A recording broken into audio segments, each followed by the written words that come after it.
করে শ্রমিকরা বিড়ি বাঁধে, তাদের রুজি রোজগার এখন কমে গেছে, তো ওদেরকে 7,500 টাকা অ্যাকাউন্টে দিতে হবে, ভ্যাকসিন দিতে হবে। ওখানে গঙ্গা আর পদ্মা নদী ভেঙে যাচ্ছে, প্রত্যেক দিন বন্যা হচ্ছে এবং ওই এলাকা ক্ষতিগ্রস্ত হচ্ছে। সেই জায়গাতেও डीएम के डिस्ट्रिक्ट मजिस्ट्रेट के सेखाने दायित्व लेते हैं। हम लोग किसी मंत्री के पास नहीं गए थे, किसी भी नेता के पास नहीं गए थे। जो आदमी, जो प्रशासन निजरा लेखापड़ा करे चाकरी पेয়েছে, डब्ल्यूबीसीएस অফিসার যারা এই দেশ, এই রাজ্যের, এই জেলাগুলোর শাসক হিসাবে নিজেদের নাম চাকরি করে লিখাচ্ছে, যে তার বেতন, তার বাড়ি, তার বাংলো, তার গাড়ি, তার জামা কাপড়, খাওয়া দাওয়া, বাচ্চার লেখাপড়া, স্বাস্থ্য সব কিছু আমার আপনার টাকাতে হয়। আমরা তাকে ডেপুটেশন দিতে গেছিলাম, ওটা তার চাকরি, যে চাক বা না चाक মানুষের दाबी তাকে सुनते হবে। तो उससे पहले ऐसे ही हम लोगों का कर्मी सभा था।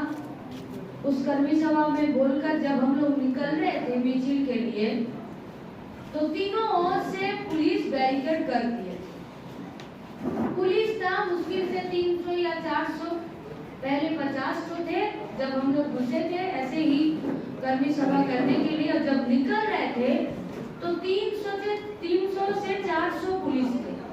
और जब हम लोग वहां से नीचे स्टार्ट करने जा रहे थे, तब गाड़ी से पूरा पुलिस फोर्स आने लगा और लास्ट तक 500 से 700 पुलिस वहां पर आए। लेकिन हम लोग वहां पर थे 3,500 से 4,000। तो अगर ये सब हमरा पुरानो ওই আগে তো 15 আগস্টে 23 জানুয়ারিতে আগে তো এত চ্যানেল ছিল না টিভিতে তখন কম চ্যানেল ছিল। তো যে কটা দিন এই সব ডেগুলো থাকতো, সেই সব দিনগুলোতে সিনেমা হতো, দেশভক্তির সিনেমা হতো, গান হতো, দেখাতো হতো। পরবর্তীকালে যখন আরেকটু বড় হয়েছি, ডিওয়াইফাই করছি, তখন গোটা দুনিয়াতে আরো অনেকগুলো লড়াই আন্দোলন চলছে। সেই আন্দোলনগুলোতেও আমরা দেখতে গেলাম, তো দেখলাম হংকং থেকে শুরু করে গ্রিস থেকে শুরু করে আমেরিকা, অস্ট্রেলিয়া, ব্রাজিল, এই সমস্ত দেশগুলোতে আন্দোলনগুলো অন্য টাইপের হয়। কিন্তু ওইগুলো যেখানে প্ল্যানিং হয়, যেখানে নিজেদের কর্মীদেরকে ডেকে এই কথাটা আরো স্প্রেড করে, সেটা কখনো মাইকে বাইরে বলে। आज पूरा भारतवर्ष में आरएसएस का इतना सारा स्कूल है, इतना सारा कैंप है। आपके यहाँ चाकुलिया में भी बहुत सारा आरएसएस का कैंप चलता है। क्या समझते हैं हम लोग कि माइनॉरिटी पाड़ा है, मुस्लिम मोहल्ला है, तो वहां पर आरएसएस का कैंप नहीं चलता है? चलता है, लेकिन आप ढूंढ पाएंगे नहीं। उनको आप पकड़ सकेंगे, पहचान सकेंगे? नहीं पहचान सकेंगे, क्योंकि वो लोग उसी जिम्मेदारी के साथ, उसी टेक्निक के साथ, उसी डेडिकेशन के साथ अपना काम करते हैं। इसीलिए हम लोग बोले थे कि আমাদের তো কোনো গোপন এজেন্ডা নেই, আমাদের কোনো হিডেন এজেন্ডাও নেই। আমাদের যা এজেন্ডা আছে আমরা ঘরেও বলতে পারি। আমরা এখানে আমাদের কমরেডদেরকে শপথ করিয়ে নিতে পারি না যে তোমরা এখানে প্রতিজ্ঞা করো যে আজ এখানে যা কথা হলো সেটা বাইরে বলবে না। हम लोगों का ऐसा कोई हिडन एजेंडा नहीं है। 200 साल से इस भारतवर्ष को बचाने के लिए, स्वाधीनता दिलाने के लिए उन लोगों का जो एजेंडा था, वही एजेंडा आज भी हम लोगों का है। দেশ স্বাধীন হয়েছে, কিন্তু যাদের জন্য স্বাধীনতা দরকার ছিল তারা কি স্বাধীন হয়েছে? হয়নি।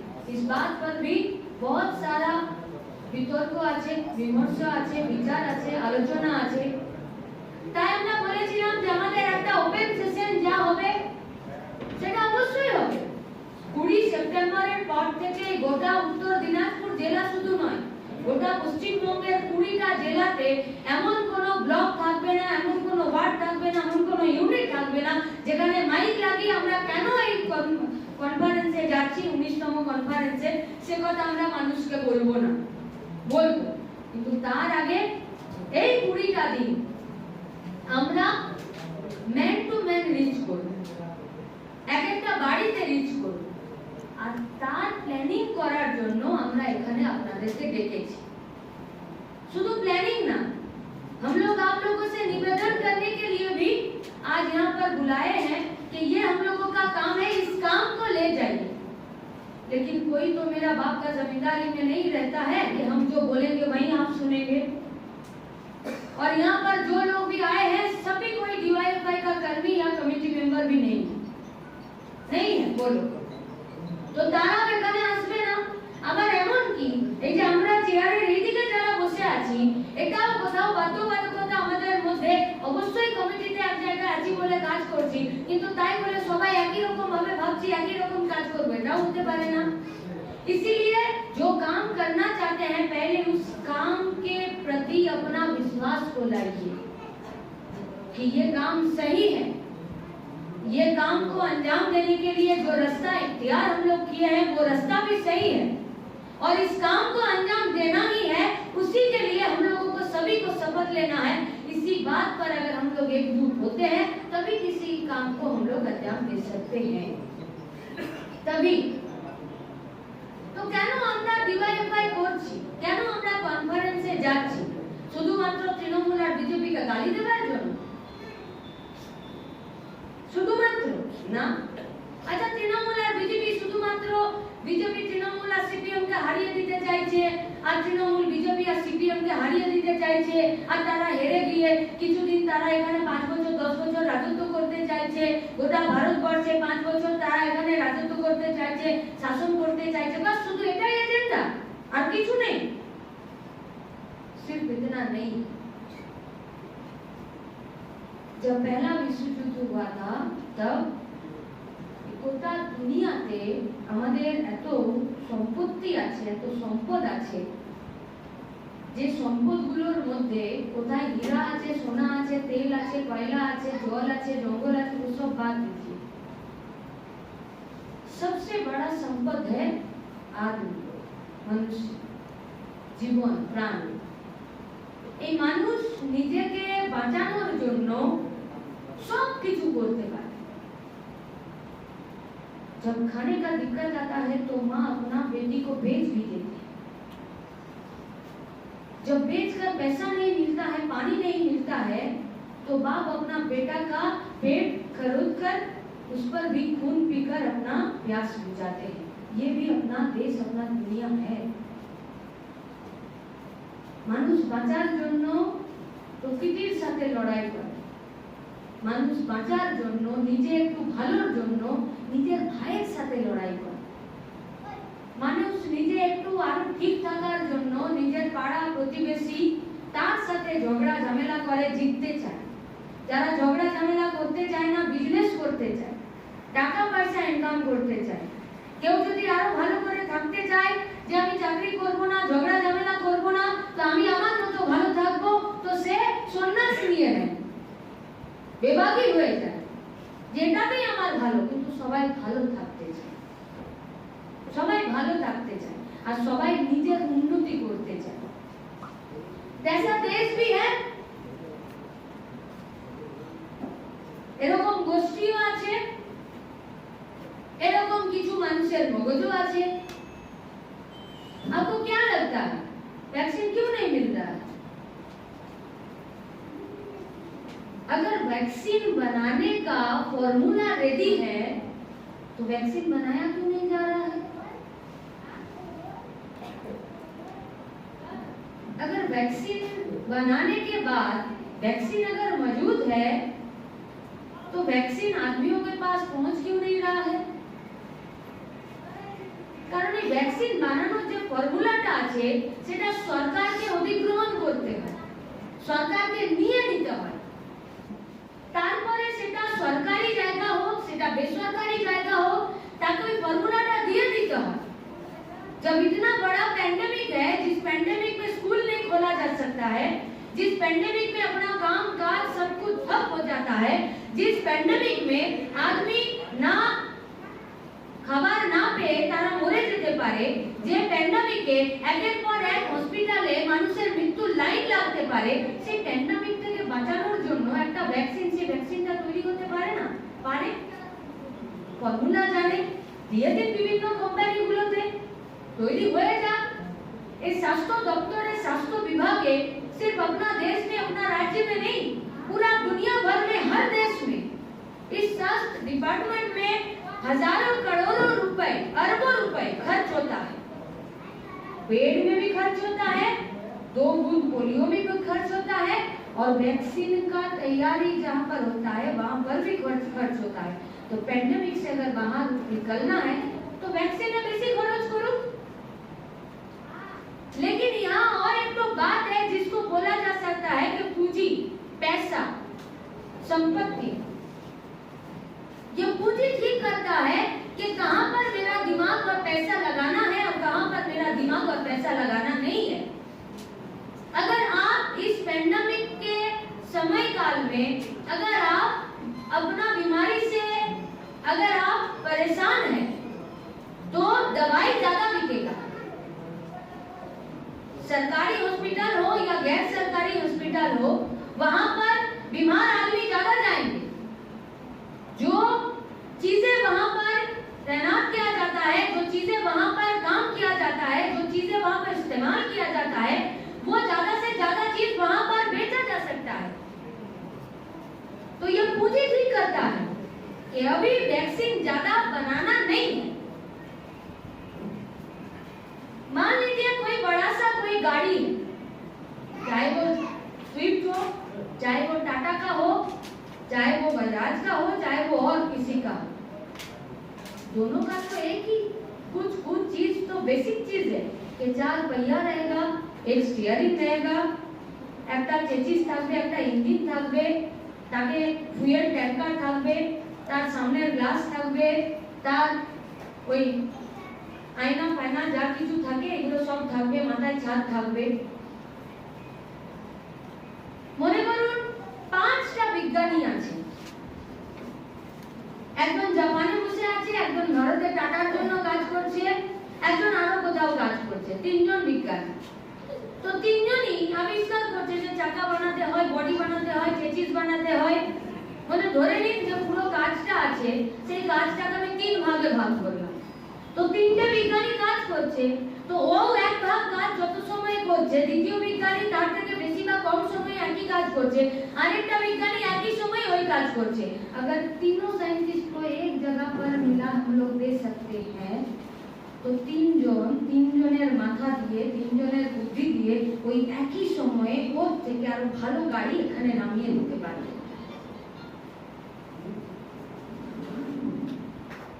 लेकिन पैसा ठीक करता है कि नहीं, আমারটা আমি বানাবো, তার জন্য সময় লাগুক, তার জন্য ভ্যাকসিন বানাতে সময় লেগে যাক, আর আমারটা আমি বেচবো। मतलब इस पैसा के ऊपर जिस सरकार को हम लोग चुनते हैं, सिर्फ भारतवर्ष में नहीं पूरा दुनिया भर में, वो सरकार के पास उस पैसा के ऊपर कंट्रोल नहीं है। इसीलिए सरकार वो तीनों साइंटिस्ट को अपना कंट्रोल पर लेकर वो अपना काम नहीं कर सकते हैं। क्यों? क्योंकि बीच में पैसा है, पैसा का मालिक है। वो लोग सिर्फ अपना मुनाफा देखते हैं, और इस मुनाफा को लेकर यही देखा गया है कि प्रथम विश्व युद्धे পুরো দেশটাকে, পুরো দুনিয়াটাকে এরা ভাগ করেছিল। কেন? যদি আমার একটা জলের বোতল বিক্রি হয়, তাহলে যেখানে বেশি মানুষ আছে সেখানে আমার জল বিক্রি হবে, তেল বিক্রি হবে। যেখানে বেশি মানুষ আছে, বেশি কাজ করতে পারবে, গায়ে গতরে কাজ করতে পারে, রোদে ঘামে কাজ করে সম্পত্তি বানাতে পারবে, এই দেশগুলো আমার হবে। তারপর তো তার মাটির নিচে কয়লা থাকলো, তেল থাকলো, নদী জঙ্গল থাকলো, যা সেগুলো তো সব আমার হলো। এই পুঁজি ঠিক করলো যে না, আর আমি দৌড়ে দৌড়ে এই দেশ ওই দেশ এই দেশ আমি ঘুরতে যাব না। এবারে আমার এত পুঁজি হবে, এত পয়সা হবে যে আমি একটা ছাতা ফুটিয়ে দেবো আর গোটা দুনিয়াটা আমার ছাতার তলায় চলে আসে। पैसा अभी यही काम करता है, अभी यही काम कर रहा है पैसा, पूंजी यही काम कर रहे हैं कि আমি এই দেশে গেলাম, এই ব্যবসা করলাম, আমার এই লাভ হলো, আমি দেখলাম যে এখানে আর আলমারি কেনার লোক নেই, এখানে আর এসি কেনার নেই, টিভি কেনার লোক নেই, 1.5 লাখ টাকার বাইক কেনার লোক নেই, মানুষের হাতে পয়সা কমে যাচ্ছে। যে যে ফ্যাক্টরি গুলো ছিল, যে যে কারখানা গুলো ছিল, যে যে পয়সার মালিক গুলো ছিল, ওরা ওদের ব্যবসা ওখান থেকে ব্যাকআপ করছে আর অন্য একটা দেশে অন্য একটা বিজনেসের জন্য তারা সেখানে চলে যাচ্ছে। सरकार के पास ये कंट्रोल नहीं है, सरकार के पास ये कानून नहीं है कि আপনি এখানে এসে এতদিন ব্যবসা করলেন, আপনি এখানে ব্যবসা পাতাড়িটা গুটিয়ে অন্য দেশে যেতে পারবেন না, क्योंकि उसके लिए कानून जरूरी है, उसके लिए नियत जरूरी है, उसके लिए मानसिकता जरूरी है, उसके लिए एक आदर्श का जरूरत होना बहुत बहुत बहुत अहमियत रखता है। लेकिन सरकार के पास ना तो कानून है पैसा को कंट्रोल में रखने के लिए, सरकार का ना तो नियत है और सरकार के पास ना तो वो दम है कि उसको वो कंट्रोल कर सकते हैं। लेकिन क्यों सरकार नहीं चाहते हैं कि मेरा देश का आदमी ठीक रहे? क्योंकि जो सरकार अभी पूरा देश भर में, पूरा दुनिया भर में, हर देश में अपना काम कर रहे हैं, वो सरकार अपना दिमाग से नहीं चल रहा है, वो सरकार भी पैसे के दिमाग से चल रहा है, वो सरकार भी पैसे के दिमाग से चल रहा है। পয়সা দেখছে কোন দেশটা আমাকে অধিকার করতে হবে, পয়সা দেখছে কোথায় আমার পয়সাটা বেশি রোল করতে পারবে, পয়সা দেখছে যে আমরা 2-4টে বন্ধু মিলে একটা বড় মাল্টিন্যাশনাল কোম্পানি বানিয়ে নিয়ে সবথেকে বেশি আমার এখানে লাভ হবে। গোটা ভারতবর্ষে 1920-21 সালে যদি এখানে 1% মানুষের কাছে 20% এখানে সম্পত্তি ছিল, যেটা 2010-11-2001-2 সালে সেই 1% মানুষের কাছে ওই 21% সম্পত্তিটা 6% নেমেছিল, আর 2001 সালের পর থেকে 2021 সাল পর্যন্ত এই 20 বছর ওই সম্পত্তিটা 20% বেড়ে গেছে। कैसे? কারণ 1920-21 থেকে শুরু করে এই সম্পত্তিটার একটা মানে ডিসেন্ট্রালাইজেশন হচ্ছিল, যে সবার সম্পত্তি হয়। 2001, 2, 3, 4 সাল থেকে যবে থেকে ইন্ডিয়া গভর্নমেন্ট এলো ভারতবর্ষে এবং গোটা দুনিয়াতে, যখন থেকে নয়া উদারবাদ এলো, তবে থেকে এই পুঁজি, এই সম্পত্তির আবার সেন্ট্রালাইজেশন হচ্ছে। এক জায়গায় যাবে, একটা সেন্টারে থাকবে পয়সা। তাই তো এখন আবার 1% মালিকের কাছে আবার 20 থেকে 26% সম্পত্তি পৌঁছে গেছে। ये जो हम लोग हर बात पर गूगल करते हैं, हर बात पर गूगल करते हैं, अगर किसी भी सड़क पर जाकर मेरा डेस्टिनेशन जहाँ है वहाँ पर अगर हम रास्ता भटक जाते हैं तो गूगल से पूछते हैं, मतलब गूगल किसी को भेजा था उस सड़क पर, उस नुक्कड़ पर पैदल चलते हुए। और गूगल ये खोज खबर भी रखते हैं कि अभी 1 बजे से 1:30 बजे तक आधा घंटा किस रास्ते पर जैम हो सकता है, होता है। इसीलिए जब आप गूगल पर अपना नेविगेशन ऑन करेंगे तो वो रास्ता लाल कलर का दिखाता है, रेड कलर का। मतलब गूगल हर वक्त काम करता है। कौन काम करता है आप भी नहीं जानते हैं, हम भी नहीं जानते, लेकिन उसको पैसा मिलता है। तो ये गूगल इतना बड़ा आदमी है, इतना बड़ा पूंजीपति है, उससे भी आगे निकल गया है मेरा और आपका देश का ये अंबानी और अदानी। किस समय काल में, जब कोरोना में किसी को खाने को नहीं मिल रहा था, जब प्रवासी मजदूर पैदल चल रहे थे, जब बेड नहीं था, जब वैक्सीन नहीं था, जब ऑक्सीजन नहीं था, तब उसी महीने जब हम हर कोई खाने के लिए इधर उधर भाग रहे थे, तब उस गूगल को पीछे पछाड़कर पहले आ गया था कौन? ये अंबानी और अदानी। और 1-2 कदम नहीं, 6 कदम आगे आ गया था। 6 कदम कौन आने दिया आगे? ये कानून आने दिया आगे, ये नियत, ये मानसिकता और ये आदर्श लाने दिया, तारा दिएছে। তাই এই পয়সা ঠিক করছে যে পয়সাকে আরো বেশি মুনাফা করার জন্য, লাভ করার জন্য সরকার সেখানে আমার হয়ে কাজ করবে। আর সরকারকে সরকারের চেয়ারে বসানোর জন্য অনেক অনেক बहुत सारा हथकंडे हैं। कहीं पर राजनीति है, कहीं पर कास्ट है, कहीं पर धर्म है, कहीं पर पैसा है, तो कहीं पर अगर कुछ नहीं है तो नशा है। और इस कास्ट पॉलिटिक्स में, ये धर्म का पॉलिटिक्स में और ये नशा का पॉलिटिक्स में और ये पैसा का पॉलिटिक्स में अगर सबसे ज्यादा किसी तबके का सबसे ज्यादा अगर नुकसान होता है वो है युवा तबके, सबसे ज्यादा उन लोगों का नुकसान होता है। इसीलिए डीवाईएफआई अपना काम बहुत दिनों से कर रहा है। सिर्फ डीवाईएफआई करता है नहीं, और बहुत सारा युवा ऑर्गेनाइजेशन है वो भी काम कर रहे हैं, पूरा दुनिया भर में काम कर रहे हैं, भारत वर्ष में भी काम कर रहे हैं। हम जहाँ पर रहते हैं उसका बगल वाला वार्ड में तृणमूल का युवा संगठन है, वो लोग वहाँ पर काम कर रहे हैं। वो लोग वहाँ पर अनशन में बैठे हैं कि जिन लोगों का जमीन कोयला खदान में चल गए हैं उन लोगों का नौकरी दिलाया जा सके। आमरण अनशन में बैठे हैं, मालिक आता है उनको शरबत पिलाकर उठाते हैं, आदमी देखता है कि ये लोग भी मिचिल करते हैं, मीटिंग करते हैं, पुलिस से मारपीट करते हैं, वो लड़का भी पुलिस से मारपीट करता है, मालिक से मारपीट करता है और आमरण अनशन में बैठते हैं। लेकिन उनमें और हम में फर्क क्या है?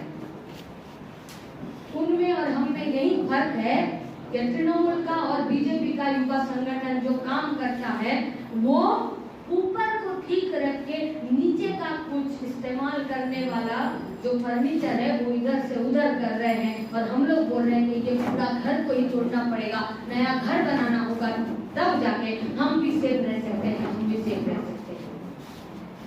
अरे कोयला खदान बोलूं, रेल बोलूं, बीएसएनएल এখানে সারা দিন যদি বসে থাকি তা আপেল পড়বে না। এখানে যদি ল বের করতে হয়, যদি ফর্মুলা বের করতে হয়, তাহলে আমাকে পাড়াতে, এলাকাতে, ব্লকে, পঞ্চায়েতে লোকের বাড়ি বাড়ি, যুবদের বাড়ি বাড়ি যেতে হবে, ক্লাবে আমার নাম রেজিস্টার করাতে হবে, তার সাথে মাচাতে বসতে হবে, চায়ের দোকানে বসতে হবে, আড্ডা দিতে হবে, খোলা মনে সমালোচনা স্বীকার করতে হবে, খোলা মনে তার কথা শুনতে হবে, सुनते হবে। ये हमारे अभिज्ञता, इलेक्शन अभिज्ञता। जो लोग पहले वामपंथी थे लेकिन बाद में या तृणमूल या बीजेपी में गए हैं, वो होता है ना कि घर का बेटी लंका ढाए, যারা আমাদের ছিল তারাই বেশি আমাদের নিয়ে সমালোচনা করে, তারা এক একটা খুঁত নিয়ে এসব বলছে। সকালবেলা কোনো চায়ের দোকানে চায়ের আড্ডায় যেতাম, কথা বলতাম, আমাদের পার্টির লোকজনের সাথে, পুরনো লোকজনের সাথে দেখা করতে যেতাম, তারা প্রচুর কথা বলতো। এটা কেন করলো পার্টি, পার্টি ওটা কেন করলো, এটা কেন করেছিল, জ্যোতি বসু কেন সরকার হলো না, কংগ্রেসের সাথে কেন জোট, আইএসএফের সাথে কেন জোট, এটা কেন করলো, কম বয়সীদেরকে কেন নিয়ে এলো না, বিমান বসকে কেন আলিমুদ্দিন থেকে সেখান থেকে বের করে দিচ্ছে না, কেন শতরূপ ঘোষ ঐশী এরা মুখ্যমন্ত্রী, এরা পার্টির সম্পাদক হয়ে যাচ্ছে না, কেন ডিওয়াইএফআই কে কাজ করতে দিচ্ছে না, তারাই বলছে।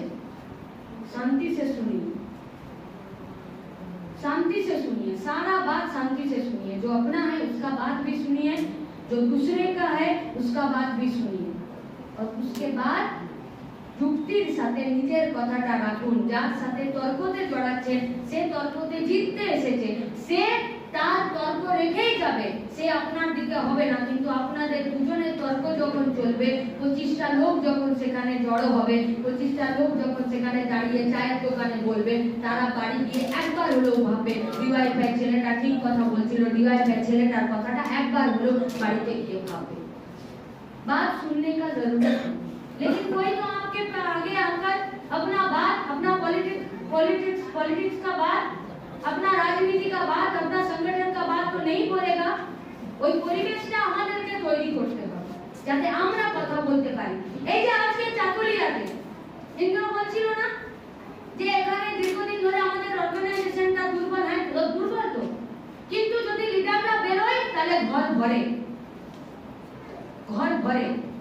और ये 2 घंटा धरे हमरा बकबक करছি, ना तो यहाँ पर गाना है, ना तो चाय है, ना तो बिस्किट है, और ना तो यहाँ पर निकलने के बाद कहीं पर बिरयानी है, और ना तो हम लोग देखने में इतना ज्यादा अच्छे हैं कि आप लोग देख सकते हैं। हम लोग जब अपोलो हॉस्पिटल में जाते हैं तो वहाँ पर नर्सेज जो घूमते हैं और इतना दुनिया भर का वहाँ पर आदमी आते हैं कि अगर आपका कोई भी काम हो सुबह से लेकर रात तक, आप ऐसे ही ताकते हुए बैठे रहिए, वहाँ का नर्स को देखिए, डॉक्टर को देखिए, उन लोगों का তাদের যা বিহেভিয়ার আছে সেটা দেখুন, গোটা দুনিয়া থেকে আসুন, আপনার টাইম পাস হয়ে যাচ্ছে।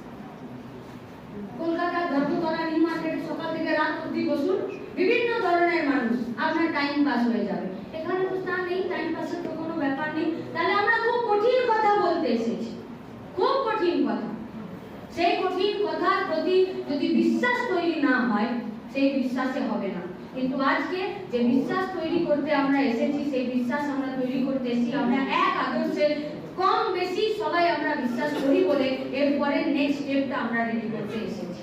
নেক্সট স্টেপ, তাই আপনাদের কাছে আমাদের এটাই আবেদন যে শুধুমাত্র এটা কোনো সরকার পাল্টানোর লড়াই নয়, এটা আমাদের ভবিষ্যৎ, আমাদের দিন, আমাদের কাজ, আমাদের জীবন পাল্টানোর লড়াই ছিল, আছে, থাকবে যতদিন না হয়। তাই একটা নির্বাচন আর কিছু রাজনৈতিক দলের নেতাদের, সে আমাদের হতে পারে, অন্য কারো হতে পারে, এদিক থেকে ওদিক চলে যাওয়া। অনেকে ভাবছিলেন 2021 অবধি জিতে যাবে, 2021 অবধি জিতে যায়, তারপরে চলে যাবে। কেউ ভেবেছিল 2016 অবধি একটু দেখে যায়, ওদের সরকারটা ফিরে আসবে, চলে যাবে। কেউ কেউ আবার তৃণমূলের লোকরা এসব এখন বলছে যে 2024টা দেখে নি, যদি কোনো রকমে দিদিমণি প্রধানমন্ত্রী হয়ে যায় তাহলে দেখে যাবো, নইলে বিজেপিতে চলে যাবো। আবার বিজেপির নেতারা ভাবলো যে এবারে 2021 অবধি সরকারে চলে আসবে, ওই জন্য তৃণমূল থেকে সব দলে দলে বিজেপিতে চলে গেল ইলেকশনের পর, আর ইলেকশনের আগে আর ইলেকশনের পর আবার মুকুল রায় থেকে শুরু হয়েছে তৃণমূলে আসা। এই আসা যাওয়া লাগবে। যারা আসা যাওয়া করছে তারা দিন বদল করার জন্য আসছে না, তারা আমার আপনার ভবিষ্যৎ বদল করার জন্য আসছে না, তারা এই দেশের ভবিষ্যৎ, এই দেশের বর্তমান বদল করার জন্য আসছে না, তারা তার নিজস্ব ব্যক্তিগত কোনো এজেন্ডা আছে সেটা পাল্টানোর জন্য আসছে। ওকে দেখে রাজনীতি হবে না। আজ এখানে আমি দাঁড়িয়ে বড় বড় ভাষণ দিচ্ছি, কালকে আমার মাথাটা খারাপ হয়ে যেতে পারে, আমি চলে যেতে পারি অন্য কোনো দিকে। তাই আজকে যতই এখানে বলুক যে জলকামানের সামনে দাঁড়িয়ে মীনাক্ষী মুখার্জি লড়াই করেছে, নন্দীগ্রামে মমতা ব্যানার্জির সামনে মীনাক্ষী মুখার্জি লড়াই করেছে, মীনাক্ষী মুখার্জি লড়াই করেনি তো, জলকামানের সামনে দাঁড়িয়ে ডিওয়াইএফআই লড়াই করেছে, ডিওয়াইএফআই নন্দীগ্রামে সিপিআইএম পার্টিটা লড়াই করেছে। ওখানে মীনাক্ষী হোক বা ওখানে সাম্মি হোক বা পুনাম হোক, পার্টি যাকে পাঠাতো সেই ওখানে লড়াই করতো, কারণ ওরা এখান থেকে কাজটা শিখে যাচ্ছে। সেটা কানকি, সেটা এখানে চাকুলিয়া, সেটা এখানে আমাদের যা লোকাল কমিটি আছে সেই লোকাল কমিটি নিজের পাড়া নিজের বুথে কাজটা শিখে যাচ্ছে। আর সেই কাজে যাতে আমরা কোথাও ভুল না শিখিয়ে ফেলি, ভুল না শিখিয়ে ফেলি। হ্যাঁ, পরিস্থিতি পাল্টাচ্ছে, পরিবেশ পাল্টাচ্ছে, সেই পরিস্থিতি পরিবেশের সাথে প্রত্যেকদিন আমাদের তো পাল্টাতে হবে, হবে পাল্টাতে, কিন্তু আদর্শের সাথে আপোষ চলবে না, আদর্শের সাথে আপোষ চলবে না। এখানে মীনাক্ষী কোনো পর্যবেক্ষণ বা কোনো ল্যাবরেটরিতে কিছু আবিষ্কার করে নিজের আবিষ্কারের নিজের থিসিসটা এখানে বলতে আসেনি। মীনাক্ষী এখানে তার ডিওয়াইএফআই এর যা গঠনতন্ত্র আছে সেই কথা বলতে এসেছে, আমাদের যে আদর্শ আছে তার কথা বলতে এসেছে। মীনাক্ষী বললে যে কথা বলবে, সাম্মি বললেও সে একই কথা বলবে। তাই কোথাও কোনো কর্মী সভাতে আমি রিকোয়েস্ট করব যে এরপর থেকে কোনো বক্তার ছবি দেবেন না। ইলেকশনে আমরা ছবি দিই ছবি, কারণ মানুষের কাছে পরিচিত হতে হয়, কিন্তু সংগঠনের ভিতরে কোনো নেতাকে পরিচয় করিয়ে দেওয়ার প্রয়োজন হয় না, সে তার কাজে পরিচিতি লাভ করে। হ্যাঁ, আমি যখন বাইরে কোথাও মিটিং এর প্রোগ্রামে যাব, আমার রাজ্যে যদি অন্য রাজ্য থেকে কেউ আসে তো তাকে পরিচয় করিয়ে দেওয়ার জন্য বলবো, কিন্তু আমার কোনো লিডারের নাম ধরে কখনো আমি লাল সালাম দেব না, কোথাও কোনো সভাতে বা কোনো জায়গায় দেব না। এই জিনিস আমাদেরকে শিখতে হবে। খুব খুব চুলের মতন পার্থক্য আছে এইসব জিনিসে, চুলের মতো পার্থক্য। এখন তো পাওয়ার ব্রেক হয়েছে না, আর স্টিয়ারিং গুলো তো পাওয়ারের স্টিয়ারিং আছে না। আগে গাড়ি ট্রেনের ড্রাইভার যারা লরি চালাতো তাদেরকে কি বলতো? ওস্তাদজি বলতো না, ওস্তাদজি। তাদের চেহারা কেমন ছিল? মোটা সোটা একদম। তো তাদেরকে কেমন করে বলতো? তারা যখন গাড়ি স্টিয়ারিং ঘোরাতো তো পুরো গায়ের শরীর দিয়ে পুরো স্টিয়ারিংটা ঘোরাতো, তবে গিয়ে গাড়িটা ডায়ে বায়ে হতো। এখন একটা পাতলা লিটলিকে ছেলে যে গাড়ি চালাতে জানে, যার ড্রাইভিং লাইসেন্স আছে, সে বাঁ হাতে করে স্টিয়ারিং ঘুরিয়ে গাড়িটাকে ঘুরিয়ে দিতে পারে। কেন? কারণ আগে গায়ে জোর লাগতো, আর এখন পাওয়ারের সেখানে কোনো টেকনিক্যাল জিনিস যুক্ত হয়েছে, যেখানে এক পর্দা এক চুল সরে গেলে গাড়িটা পুরো বাঁয়ে ঘুরে যাবে। ঠিক সেরকমই অর্গানাইজেশনের ভেতরে নীতি এবং আদর্শের মধ্যে, ওদের এবং আমাদের মধ্যে, কাজের মধ্যে, এই আধুনিক প্রযুক্তিতে পদ্ধতিতে আমার আপনার চলাফেরার মধ্যে চুলের পার্থক্য আছে, আর ওই চুলের পার্থক্যটা আপনাকে আমাকে মেনটেন করতে হবে। নইলে মানুষের কাছে যে জিনিসটা যাচ্ছে যে পলিটিক্স মানে নোংরা, নেতা মানে খারাপ, আজ ভালো আছে কাল অন্যদিকে চলে যাবে, আজ ভালো আছে কাল চোর বেরোবে। আমাদেরকেও সবসময় সতর্ক থাকতে হয় কি করছি না করছি। শুধু আমাদেরকে না, এখানে আমাদের যতজন বসে আছে তাদেরকেও সতর্ক থাকতে হয় আমরা কি করছি না করছি, কোথায় যাচ্ছি, কার সাথে কথা বলছি, এসব কিছু ঠিক রাখতে হয়। তো শুধুমাত্র কি এটা রাজ্যের আর জেলা লিডারদের মধ্যে, লোকাল কমিটি ইউনিট কমিটি লিডারদের মধ্যেও আমাদেরকে এই কথা এই জিনিস মাথায় রাখতে হবে। কাকে আমি ভালোবাসছি, যাকে ভালোবাসবো তাকেই আমি বলতে পারবো, যাকে আমি ভালোবাসি না সে আমার বাবা জমিদারিতে বাস করবে না, যে আমি তাকে বললেই সে আমার কথা শুনবে। তাহলে দুটো, এক আদর্শকে নিয়ে চর্চা পড়াশোনা, আর সেই চর্চা পড়াশোনার মাধ্যমে আরো বেশি কর্মীদেরকে আপন করে নিয়ে দিন বদল করার জন্য, সমাজ বদল করার জন্য, রাজ্য বদল করার জন্য, দেশ বদলানোর জন্য যে লড়াই আমরা নেমেছি সেই লড়াইয়ে আমাদেরকে থাকতে হবে। আর সেই লড়াইয়ে ইলেকশনের রেজাল্টের রিভিউ আমাদের কাছে ততটা গুরুত্বপূর্ণ নয় যতটা গুরুত্বপূর্ণ আমাদের কাছে 2রা, 3রা, 4ঠা অক্টোবর রায়গঞ্জের বিধান মঞ্চের ভেতরে 27 লক্ষ মেম্বারশিপে 450 জন ডেলিগেট এসেছে 3 দিন ধরে আলাপ আলোচনা করবে যে নবান্ন অভিযানে কোনটা ভুল ছিল, মেম্বারশিপে কোনটা ভুল, ইউনিট কমিটির মিটিং বসাতে পারছি কিনা, বুথে 3টে 5টা আমি আমার যুবক যুবতীদের কমরেড রেডি করতে পারছি কিনা, আমি কোথাও লড়াই আন্দোলন করতে পারছি কিনা। এই আস্তে আস্তে ইন্দ্রর সাথে কথা হচ্ছিল। ইন্দ্র পঞ্চায়েত সমিতির মেম্বার ছিল, আপনাদের জেলার সেক্রেটারি বললো ওখানে ও যখন লেফটের পঞ্চায়েত সমিতির মেম্বার ছিল সেখানে তৃণমূলক ছিল, সবাই জিনিসপত্র বন্যাতে পেল, যেহেতু ও বামপন্থী ওকে জিনিসপত্র দিল না। এলাকার মানুষেরা, তার সাথে অবশ্যই বামপন্থীরা ছিল, ডিওয়াইএফআই ছিল, লালও ছিল, কিন্তু মানুষ সকাল থেকে রাত্রি 2টো পর্যন্ত ভিডিওকে ঘিরে রেখে দিল, বললো যদি সবাই পায় তো এই বন্যাতে আমাদেরকেও চাল ডাল তেল ত্রিপল খিচুড়ির ব্যবস্থা করতে হবে। ভিডিও রাত 4টায় এসে ক্ষমা চেয়ে নিয়ে আর মানুষের প্রয়োজনীয় জিনিস দিতে পেরেছে। লড়াই করতে হবে, দাবি আদায়ে লড়াই করতে হবে। আমি দাবি আদায়ে লড়াই করব না শুধু মিটিং এ বক্তৃতা করে যাব, ভাষণ দেব আর একটা করে ডিওয়াইএফআই মিটিং ডাকবো, কেউ থাকবে না আমার সাথে। থাকবেন কেন থাকবে? আমরাই পারবো না। ভালো লাগবে নাকি সারাক্ষণ শুধু ভাষণ শুনতে? তাহলে এলাকায় কি সমস্যা আছে মানুষের পাশে দাঁড়ানোর জন্য, একদিকে আদর্শের প্রতি অবিচল থেকে মানুষের জন্য কাজ করার জন্য দাবি আদায় করে নিয়ে আসতে হয়, দাবি আদায় করে নিয়ে আসতে হয়। যারা জিততে পারে তারাই থাকে। জিত মানে শুধু ইলেকশনের জিত হয় না, জিত মানে মানুষের দাবি নিয়েও জিত হয়। সেই সমস্ত কিছু পর্যালোচনা হবে আমাদের 2, 3, 4 অক্টোবর। 2 তারিখ কমরেড মানিক সরকার, ত্রিপুরার প্রাক্তন মুখ্যমন্ত্রী, তিনি রায়গঞ্জের স্টেশন মাঠে দুপুরবেলা আসবেন আমাদের লড়াইকে অভ্যর্থনা, আমাদের লড়াইকে আরো বেশি আগের দিকে এগিয়ে নিয়ে যাওয়ার জন্য। আমরা এখানে যারা বসে আছেন তাদের সবার কাছে আবেদন করব সেই স্টেশন মাঠে আপনারাও সেখানে উপস্থিত হন।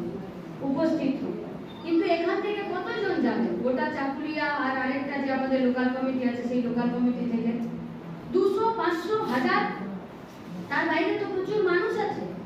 এই মানুষের কাছে আমাদেরকে পৌঁছাতে হবে। গৌতমদা বলেছে লিফলেট নিয়ে বাড়ি বাড়ি যেতে হবে, দিতে হবে লিফলেট লোকের বাড়িতে। কি চাইবো আমরা লিফলেটের বিনিময়ে?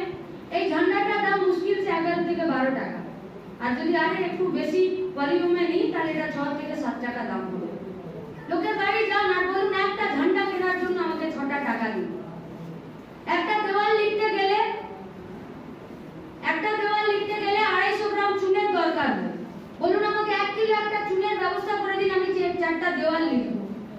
আমাকে 2টো রং কিনে দিন, আমি 2টো দেওয়াল লিখবো। যে কারণে আমরা ডিওয়াইএফআই কনফারেন্স করতে যাচ্ছি সেই কনফারেন্সটা করব। 450 ডেলিগেটস আসবে। 450টা ডেলিগেট সকাল থেকে রাত পর্যন্ত 4 বার তাদের খাবার আছে, 2 বার মিল আছে, 2 বার টিফিন আছে। 10টা টাকা দিন তাকে একটা টিফিন করার জন্য, বা 50টা টাকা দিন তাকে দুপুরবেলার ভাত খাওয়ার জন্য। কেন না? তারা কাজের দাবিতে এখানে কনফারেন্স করতে আসছে। আমরা ডিওয়াইএফআই, আমরা এই গোটা দুনিয়া, এই সমাজ, এই দেশ এবং আমাদের রাজ্যের পরিবর্তন চাইছি। কেউ দেবে কেউ দেবে না, কিন্তু আমরা কি করতে চাইছি সেটা লোকের বাড়িতে পৌঁছাতে হবে। ले जाना पड़ेगा उनके तरफ।